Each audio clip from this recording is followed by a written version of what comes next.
Olá, seja bem-vindo ao meu canal, aqui quem fala é o Eduardo. E hoje o capítulo proposto para a leitura do dia é o último capítulo do Antigo Testamento, Malaquias 4. E hoje eu vou ler este capítulo aqui na Bíblia de Estudo NTLH. Malaquias 4, o título é O Dia do Senhor. Versículo 1 diz: O Senhor Todo-Poderoso diz: Está chegando o dia em que todos os orgulhosos e todos os maus serão queimados como a palha é queimada na fogueira. Naquele dia eles queimarão e serão completamente destruídos. Mas para vocês que me temem, a minha salvação brilhará como o sol, trazendo vida nos seus raios. Vocês saltarão de alegria como bezerros que saem saltando do curral.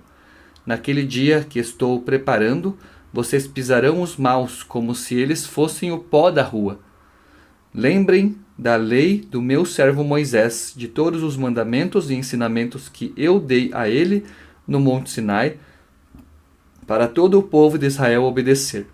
Mas, antes que chegue aquele grande e terrível dia, eu, o Senhor, lhes enviarei o profeta Elias. Ele fará com que pais e filhos façam as pazes para que eu venha castigar o país e destruí-lo completamente. Leitura de Malaquias capítulo 4, capítulo bem curtinho aqui, finalzinho do capítulo do livro e também o final do Antigo Testamento. Separei aqui alguns comentários acerca desse capítulo. O primeiro deles aqui na Bíblia de Estudo, palavra-chave, diz que Malaquias conclui a sua profecia com uma predição da vinda de Elias.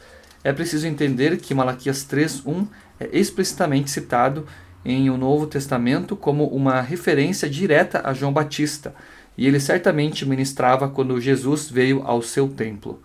Por outro lado, Malaquias 4, 5 e 6 é citado com referência a João Batista somente porque ele veio no espírito e virtude de Elias. Já que na Bíblia de Estudo a mensagem diz que a vinda do julgamento de Deus produzirá temor em alguns, mas esperança em outros. Para os arrogantes será um fogo consumidor. Para os humildes será um nascer do sol. Para os que praticam o mal será um dia de trevas. Para os que praticam a justiça será o alvorecer de um novo dia. Com explosão de vida, exuberante de energia, com nada a temer e com todos os motivos para se alegrar. O anúncio profético antecipa a vinda de Cristo na pequena cidade de Belém, em quem estão as esperanças e os temores de todos os anos. Já aqui na Bíblia de Estudo de Genebra, diz que o capítulo 4 é o julgamento final por vir. O julgamento por vir será completo e cabal. Todos os malfeitores serão totalmente destruídos, deixando apenas os justos vivos para gozar das bênçãos de Deus. Antes de executar a sua justiça, Deus mandaria um profeta para encorajar o povo a arrepender-se para que pudessem evitar a condenação e receber a bênção. Já aqui na Bíblia de Estudo NAA, o longo comentário relacionado ao capítulo 4, versículos 4 a 6, diz aqui na conclusão: estes apelos de encerramento resumem os pontos principais da profecia de Malaquias. Lembrem-se da lei de Moisés, meu servo, o foco das 3 primeiras disputas e o envio prometido do profeta Elias antes da vinda do Senhor, que é o foco das 3 últimas disputas. Horebe é o nome para o Monte Sinai.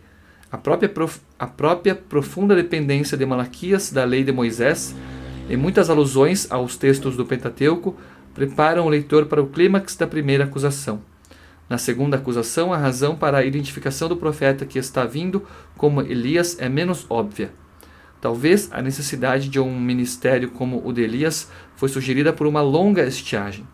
De forma alternativa, a preocupação de Malaquias com os efeitos corrosivos do casamento com uma idólatra pode ter trazido à mente o notório casamento misto de Acabe com Jezabel, que se mostrou tão problemático para Elias e tão desastroso para Israel.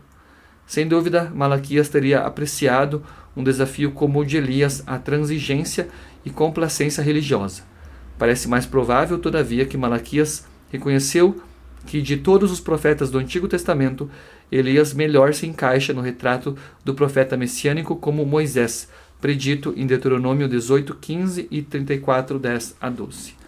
Como tal, Elias está ao lado de Moisés, em Malaquias 4:4-6, como o representante de toda a linhagem dos profetas do Antigo Testamento, assim como aparece no Monte da Transfiguração, em Marcos 4:9 e paralelos. A promessa de enviar o profeta Elias antes que venha o grande e terrível dia do Senhor confirma a interpretação aqui apresentada de Malaquias 3:1-5, que o mensageiro prometido não é o próprio Malaquias, mas algum futuro profeta. É provável que esse futuro profeta seja identificado com Elias não porque este foi poupado da morte, como se isso pudesse permitir um retorno literal à vida, mas porque o futuro mensageiro teria um ministério profético similar ao do Elias histórico. Compare as muitas profecias do Antigo Testamento de um futuro Davi que não sugerem o literal retorno de Davi à vida. O Novo Testamento identifica João Batista como o cumprimento do Elias profetizado de Malaquias. Quando João Batista negou ser Elias, é possível que estivesse negando ser Elias em pessoa, ou que estivesse rejeitando não o ministério profetizado em Malaquias, mas elaborações populares equivocadas dessa promessa, com base em outras características notáveis no ministério original de Elias, principalmente seus muitos milagres, que apontavam mais para Cristo do que para João. Essa daqui então, irmãos, foi a leitura de Malaquias capítulo 4, finalizando a leitura do Antigo Testamento, aqui no meu projeto de leitura de um capítulo por dia. Agradeço por você estar me acompanhando, fique com Deus e até o meu próximo vídeo.